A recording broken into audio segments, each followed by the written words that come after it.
করবেন, ব্যাখ্যার প্রয়োজন নেই। আসসালামু আলাইকুম।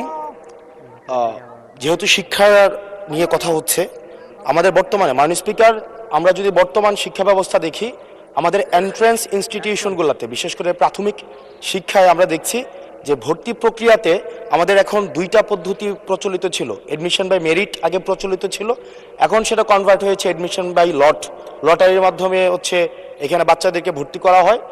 ফলত যেটা হয়েছে, ফিডার ইনস্টিটিউশনগুলোর শিক্ষার মান অনেক কমে গিয়েছে, যার ফলে টারশিয়ারি এডুকেশনে আমরা হচ্ছে কোয়ালিটি সম্পন্ন ছাত্র আমরা হচ্ছে বিশ্ববিদ্যালয়গুলোতে আমরা পাঠাতে পারি না।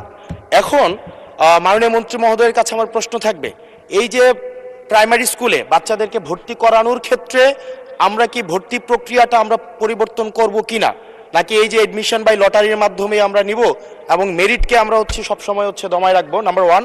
আর নাম্বার টু হচ্ছে, আমাদের বর্তমান শিক্ষা পদ্ধতিতে আমরা যদি দেখি, আমরা যারা পয়সা দিয়ে কিনতে পারে তারা হচ্ছে এখন ইংরেজি মাধ্যমটা কিনছে, যারা পয়সা দিয়ে ইংরেজি মাধ্যম কিনতে পারে না তারাই কেবল আপনি যেই শিক্ষা পদ্ধতি আমাদের জন্য জনজীবনের জন্য আপনি চালু করেছেন সেটা আমরা কিনছি, আর যারা সেটাও কিনতে পারে না তারা হচ্ছে মাদ্রাসা শিক্ষা পদ্ধতি কিনছে।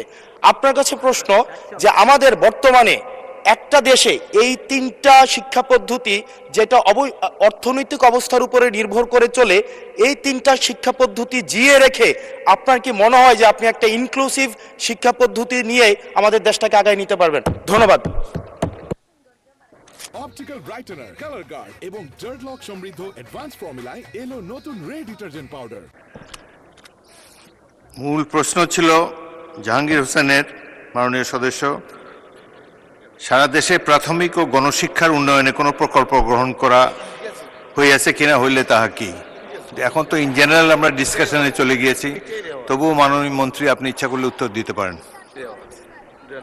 ধন্যবাদ মাননীয় স্পিকার, ধন্যবাদ মাননীয় সংসদ সদস্যকে। যদিও তিনি ব্যাপকভাবে প্রশ্ন করেছেন, আমরা আশা করি এই মহান সংসদে এই বিষয়গুলি আলোচনা হওয়ার প্রয়োজন রয়েছে এবং তিনি করছেন। মূলত আমাদের দেশে শিক্ষা ব্যবস্থার জন্য রুরাল অ্যান্ড আরবান দুইটি সেকশন রয়েছে। এখন গ্রামীণ জনপদে যে প্রতিষ্ঠানগুলো রয়েছে সেখানে প্রি প্রাইমারি স্কুল রয়েছে এবং ছাত্র সংখ্যা এতটা কম্পিটিটিভ নয়, সে কারণে সেখানে ভর্তি সমস্যা তেমন একটা হচ্ছে না। ঢাকা শহরগুলোতে আমাদের এই প্রাথমিক স্তরে ভর্তির একটি সমস্যা রয়েছে। এই জটিলতা নিরসনের জন্য বিগত সরকার লটারি সিস্টেম করেছিল, যেটা আদৌ আমার মনে হয় না যুক্তিসঙ্গত।